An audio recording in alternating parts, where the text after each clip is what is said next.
अस्सलाम वालेकुम दोस्तों, मेरा नाम डॉक्टर डीएस गर है और आज की इस वीडियो में हम डिस्कस करने जा रहे हैं सेल वॉल के स्ट्रक्चर को। आज की इस वीडियो में हम सेल वॉल के स्ट्रक्चर को, सेल वॉल के फंक्शन को हम डिटेल में डिस्कस करने जाएंगे। तो आज के इस लेक्चर को शुरू करने से पहले आपसे एक मरतबा रिक्वेस्ट करेंगे कि अगर आपने अब तक हमारे इस चैनल को सब्सक्राइब नहीं किया, जो कि सिंबॉट टीचिंग के नाम से है, तो काइंडली आज ही आप हमारे इस चैनल को सब्सक्राइब करें और साथ ही साथ बेल आइकन को लाजमी क्लिक करें ताकि हमारी अपलोड करदा तमाम इंपॉर्टेंट वीडियोस की नोटिफिकेशन आपको रिसीव हो सके। तो आइए हम स्टार्ट करते हैं। आज के पहले सेल वॉल के स्ट्रक्चर की हम बात करेंगे। तो सबसे पहले हम बात करेंगे introduction. The outer surface of some cell is covered with non living stiff layer called cell wall. याद रखिएगा, सेल वॉल तमाम सेल में नहीं होती। कुछ सेल अल्लाह ताला ने ऐसे बनाए हुए हैं कि जिनकी आउटर लेयर, जिनकी जो आउटर सरफेस है उसके ऊपर अल्लाह ताला ने एक स्टिफ, मजबूत, नॉन लिविंग, याद रखिएगा ये बेजान पार्ट कंसीडर किया जाता है। तो ये इसमें नॉन लिविंग स्टिफ लेयर मौजूद होती है। मजबूत, स्टिफ का मतलब मजबूत लेयर होती है, जिसे कहते हैं cell wall. This cell wall is present at bacterial, fungal, algal and plant cell. याद रखिएगा, ये बैक्टीरियल सेल के पास अल्लाह ताला ने दी है, फंगल को दी है, अलगल को दी है और प्लांट सेल, इनके पास जो है ये सेल वॉल मौजूद है। अब नोट करके यहाँ हम कुछ एमसीक्यू के लिहाज से कुछ important point. Bacterial cell wall is made up of peptidoglycan. Bacteria की जो सेल वॉल होती है वो पेप्टाइडोग्लाइकेन से बनी है। Fungal cell wall is made up of modified polysaccharide chitin. Fungal की जो सेल वॉल होती है वो मॉडिफाइड पॉलीसेक्राइड्स यानी काइटिन से बनी है। यानी कि काइटिन जो होता है ये पॉलीसेक्राइड के एग्जांपल है, और पॉलीसेक्राइड की भी कौन सी टाइप? मॉडिफाइड, जिसमें तब्दीली होती है। तो ये बायोलॉजिकल मॉलिक्यूल में आप पढ़ते हैं ना, पॉलीसेक्राइड्स, ये उसी की टाइप है। Plant and algal cell wall is made up of cellulose, और ये सेलुलोज भी पॉलीसेक्राइड की एग्जांपल है जो हम बायोलॉजिकल मॉलिक्यूल में पढ़ते हैं। तो प्लांट की जो सेल वॉल होती है सेलुलोज की बनी। तो ये एमसीक्यू याद रखना, bacterial cell wall peptidoglycan, fungal cell wall chitin, और प्लांट और अलगाई की जो सेल वॉल है वो सेलुलोज से बनी है। This material of cell wall are always synthesised by protoplasm. याद रखिएगा, ये जो मटीरियल है ना, चाहे वो काइटिन हो, चाहे वो पेप्टाइडोग्लाइकेन हो, चाहे वो सेलुलोज हो, ये सब जो है वो कौन बनाता है? ये प्रोटोप्लाज्म यानी सेल का लिविंग पार्ट जो है वो इसको बनाता है। Secreted out of the cell and deposited around outer surface of the plasma membrane. Plasma membrane यानी सेल मेम्ब्रेन के आउटर साइड पर जाकर ये मटेरियल जो प्रोटोप्लाज्म सिक्रीट करता है वो वहां जाकर डिपॉजिट हो जाता है और एक लेयर की शक्ल इख्तियार कर लेता है। उस लेयर को हम नाम देते हैं सेल वॉल का। अब हम बात करते हैं प्लांट सेल वॉल, यानी हमारा जो कोर्स में जो डिटेल है वो प्लांट सेल वॉल से रिलेटेड है। A plant cell wall is mainly differentiated into 3 layers। 3 layer में जो है वो डिफरेंशिएट होती है, मिडल लेमिला, प्राइमरी वॉल और सेकेंडरी वॉल। 3 लेयर में जाकर प्लांट की सेल वॉल को डिफरेंशिएट करते हैं। आइए सबसे पहले हम बात करते हैं मिडल लेमिला। तो यहाँ मैं अगर थोड़ा सा डायग्राम में आपको बताऊँ कि प्लांट की जो सेल वॉल है ना, अगर डायग्राम में, अगर आपकी टेक्स्ट बुक की डायग्राम, ये बीच में जो लेयर नजर आ रही है ना, ये ब्राउनिश ये है मिडल लेमिला। ये मिडल लेमिला, मिडल लेमिला के जस्ट आउटर साइड पर आती है प्राइमरी वॉल, प्राइमरी वॉल के आउटर साइड पर आती है सेकेंडरी वॉल, और फिर जो आती है वो आएगी primary wall, sorry, middle lamella के जस्ट आउटर बाउंड्री पे आएगी प्राइमरी वॉल। प्राइमरी वॉल के अंदर की तरफ जो एक थिक लेयर होती है वो सेकेंडरी वॉल होती है, और बिल्कुल अंदर जो है वो प्लाज्मा मेम्ब्रेन होती है। तो मिडल लेमिला, प्राइमरी वॉल और सेकेंडरी वॉल, ये 3 लेयर जो है वो ये प्लांट सेल वॉल का हिस्सा है। तो यहाँ हम ये बात कर रहे थे, The first form cell plate work as a cementing layer between two daughter cell is called middle lamella। याद रखिएगा, ये middle lamella जो है वो सबसे पहले बनता है cell plate, working as a cementing layer. Cementing layer का मतलब जोड़ने का काम करता है between 2 daughter cell, 2 daughter cell को ये जोड़ने का काम करेगा। अगर यहाँ देखो, ये मिडल लेमिला जो है, देखें ये डॉटर सेल है, ये डॉटर सेल है, मान लो, तो इन दोनों को जो जोड़ने का काम कर रहा है वो कौन कर रहा है? Middle lamella. अगर ये मिडल लेमिला जो है वो डिसॉल्व हो जाए तो ये सेल अलग हो जाएगा, ये सेल क्या हो जाएगा? अलग हो जाएगा। तो यहाँ हम ये बात करेंगे, the first form cell plate working as cementing layer between 2 daughter cell. 2 daughter cell के दरमियान सीमेंटिंग लेयर का काम करता है, उसे मिडल लेमिला कहते हैं। It is a common layer between 2 cell. ये दोनों सेल के दरमियान एक कॉमन लेयर का काम कर रही है। देखिए भाई, ये एक सेल लेयर है, ये एक सेल है, और इनके दरमियान जो कॉमन लेयर है, ये पूरी जो लाइन नजर आ रही है मिडल लेमिला, ये दोनों की क्या है? एक कॉमन लेयर है। The two cell will separate when middle lamella when middle lamella will be dissolve. अगर ये मिडल लेमिला डिसॉल्व हो जाएगी तो दोनों सेल क्या हो जाएंगे, अलग हो जाएंगे। It is mainly made up of calcium and magnesium pectate. ये कैल्शियम और मैग्नीशियम पेक्टेट नाम के केमिकल कंपाउंड से बनी हुई होती है। This layer is form during cytokinesis of cell division. Cell division है ना, उसके दो स्टेप होते हैं। एक होता है कैरियोकाइनेसिस जिसमें न्यूक्लियस डिवाइड होता है, और दूसरा होता है साइटोकाइनेसिस जिसमें साइटोप्लाज्म डिवाइड होता है। तो ये लेयर कब बनती है, साइटोकाइनेसिस ऑफ सेल डिवीजन। जब साइटोप्लाज्म डिवाइड हो रहा होता है उस वक्त ये मिडल लेमिना की लेयर बनती है। अब आ जाते हैं primary cell wall. Primary layer of cell wall is the first product of cell. The material of primary layer is synthesized by protoplasm deposited on the either side of the middle lamina. अब देखो भाई, primary layer जो है वो सबसे पहले बनेगी। ये मिडल लेमिला है।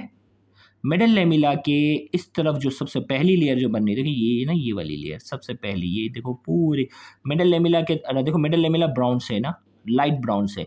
उसके दोनों तरफ जो ग्रीन कलर की लेयर है ये प्राइमरी है, और फिर जो ब्राउन कलर की लेयर है ये क्या है, सेकेंडरी वॉल है, जो मोटी सी है। तो प्राइमरी वॉल जो है वो ग्रीन कलर से यहाँ क्या की है, रिप्रेजेंट की है। तो हमने कहा कि ये जो है primary layer of cell wall is the first product of cell. ये सेल के जो है वो सबसे पहला प्रोडक्ट है।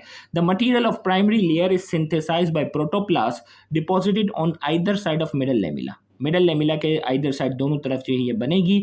इन young dividing and enlarging cell, this layer remain thin and elastic.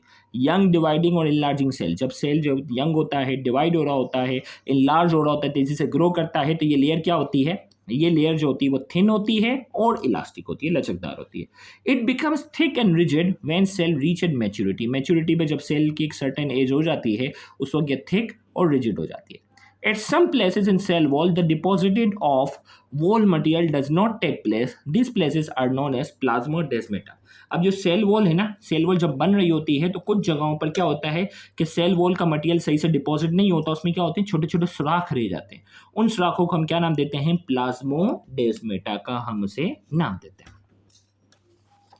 फिर यहाँ हम बात करने जा रहे हैं, it does not, secondary wall की हम बात करेंगे। It does not deposit in every plant cell, only deposit in hard tissue. Secondary wall जो होती है ना, हर प्लांट में नहीं होती। सेकेंडरी वॉल जो होती है वो हर प्लांट सेल में ये डिपॉजिट नहीं होती है, सिर्फ हार्ड टिश्यू, जो मजबूत टिश्यू होते हैं, मिसाल के तौर पर स्केलेरेन्काइमा। स्केलेरेन्काइमा जो होते हैं प्लांट टिश्यू के टाइप पड़ते हैं ना, parenchyma, collenchyma, स्केलेरेन्काइमा।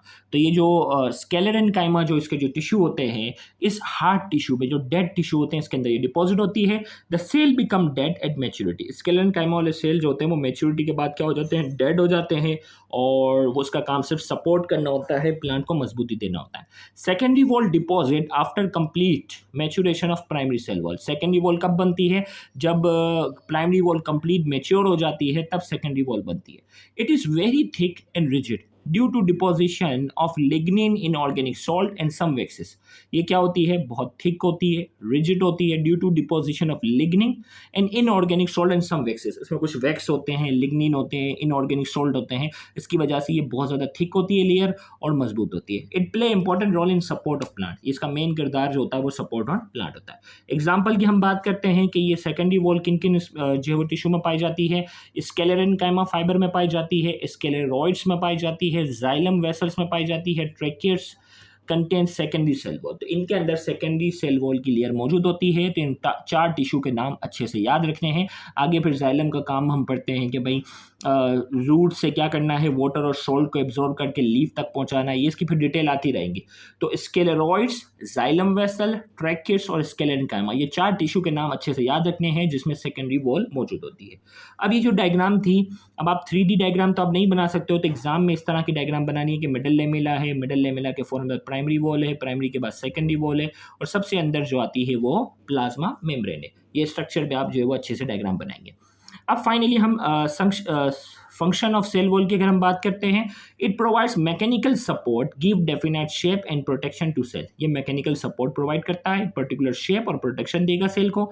It acts like a skeletal framework of plant, particularly in vascular plant. ये क्या करता है, स्केलेटल फ्रेमवर्क का जो है वो काम करता है प्लांट्स में, स्पेशली वेस्कुलर प्लांट में। Being hydrophilic in nature, it is capable of imbibing water and helps in the movement of water and solute towards protoplasm। ये जो है वो हाइड्रोफिलिक नेचर का होता है, यानी पानी को एब्जॉर्ब करता है। इम्बाइबिंग वाटर क्या होता है, जैसे चने होते हैं ना, उसको अगर हम पानी के अंदर रख देते हैं कई घंटों तक तो वो फूल जाते हैं। तो फूलना क्या होता है, इम्बाइबिशन की वजह से होता है। इम्बाइबिशन क्या होता है कि किसी भी प्लांट के स्ट्रक्चर का वाटर को एब्जॉर्ब करना और एब्जॉर्ब करके फूल जाना, वो कहलाता है इम्बाइबिशन।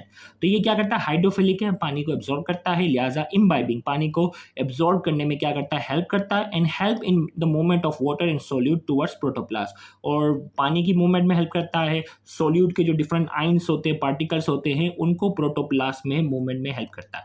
नोट करके cell wall act as a permeable structure. Permeable structure वो होता है जो हर चीज को क्या करता है, गुजरने देता है।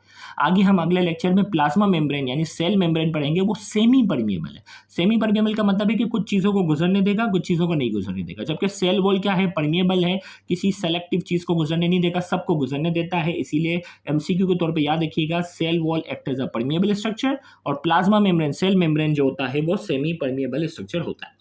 अब आइए इस लेक्चर से रिलेटेड आपसे पूछते हैं कुछ की पॉइंट्स। अगर आपने लेक्चर तवज्जो के साथ सुना है तो इन 5 की पॉइंट्स के जवाब आप कमेंट सेक्शन में बिल्कुल आसानी से देंगे। Bacterial cell wall is made up of, bacterial cell wall किस चीज की बनी है। Fungal cell wall is made up of, fungal cell wall किस चीज की बनी है। Algal cell wall is made up of, algae की सेल वॉल किस चीज की बनी है। Dash is a common layer between two cell, आप सेल वॉल की उस लेयर का नाम बताएं जो दो सेल के दरमियान एक कॉमन लेयर होती है।